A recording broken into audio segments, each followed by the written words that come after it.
Welcome to Tea Time, the only video game show that answers the questions no one cared enough to ask. This week's show is brought to you by Pilgrim Hats, because if you're gonna commit genocide, at least do it with some style. But of course, the Pilgrims are also known for celebrating the first Thanksgiving, and since it's that time of year, I'd like to propose a question. We've got plenty of options when it comes to video game birds. On the mobile side of things, there are the Angry Birds, and on the other side with the real games, everybody loves the Cuckoos from Legend of Zelda. But before we can really dig into this answer, we need to bring out my guest for this week. So please welcome my favorite bird of them all, straight out of Banjo-Kazooie, it's Kazooie.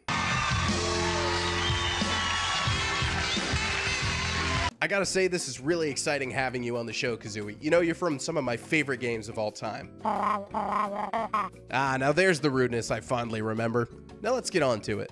As far as which bird we should serve at Thanksgiving dinner, there are three main qualifications. 1, the origin of the birds. Thanksgiving and the turkey are symbols of America. 2, the tradition of the birds. There's a reason why we still use the turkey today. And 3, how good they would actually taste. We don't want to be eating any giant crows from Dark Souls. So the question has 3 parts, and funny enough, so does the answer. Articuno, Zapdos, and Moltres, the legendary birds from Pokemon Red and Blue. Are you saying you want me to eat you? Alrighty then, here we go. First up, the origin. The legendary birds are as important to the first Pokemon game as any other element, no pun intended. They are natives of Kanto, with Articuno in the Seafoam Islands, Zapdos at the power plant, and Moltres at Mount Ember. When you think of that region, you can't help but think of them too. They're inseparable from their games, and for that reason, they set the standard for all legendary Pokemon moving forward. I'm sure you did, Kazooie. Let's move on. Let's talk about tradition.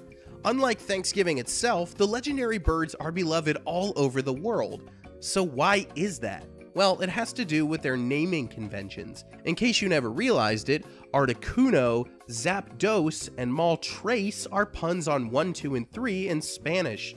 That gives them an exotic quality to English speakers, and in Japan, their names are pronounced Freezer, Thunder, and Fire. So no matter what language you speak, the birds' names are different and alluring. Alluring is a big word. Let's just move on to the next point. Taste is probably the most important thing here. If we're serving a bird at Thanksgiving dinner, we want it to be delicious, like turkey. If I had to guess, Articuno probably tastes like leftover fried chicken, like the kind you just eat at room temperature or grab out of the fridge. Zapdos probably has a kick like hot buffalo wings, and Moltres probably has a saucy taste like chicken parm. And now that I've made the legally required taste like chicken comment, I think we're done here. Yeah, I bet you do. Give it up for Kazooie, everybody. So that's my answer. The best birds to serve at Thanksgiving are the legendary birds from Pokemon Red and Blue. Oh, and I guess Pokemon Sun and Moon are out now too. Good timing on this episode, if I do say so myself. But thank you all very much for watching. If you have some sort of obscure topic or crazy question you want me to dive into, go ahead and leave that comment below. I love reading those every time I post. And in fact, I'm actually working on an episode based on one right now. And if you want more videos and podcasts and articles and fun stuff like that, head on over to LaserTime. We've got all sorts of hashtag content. Thank you again for watching, and as always, let's go play some video games.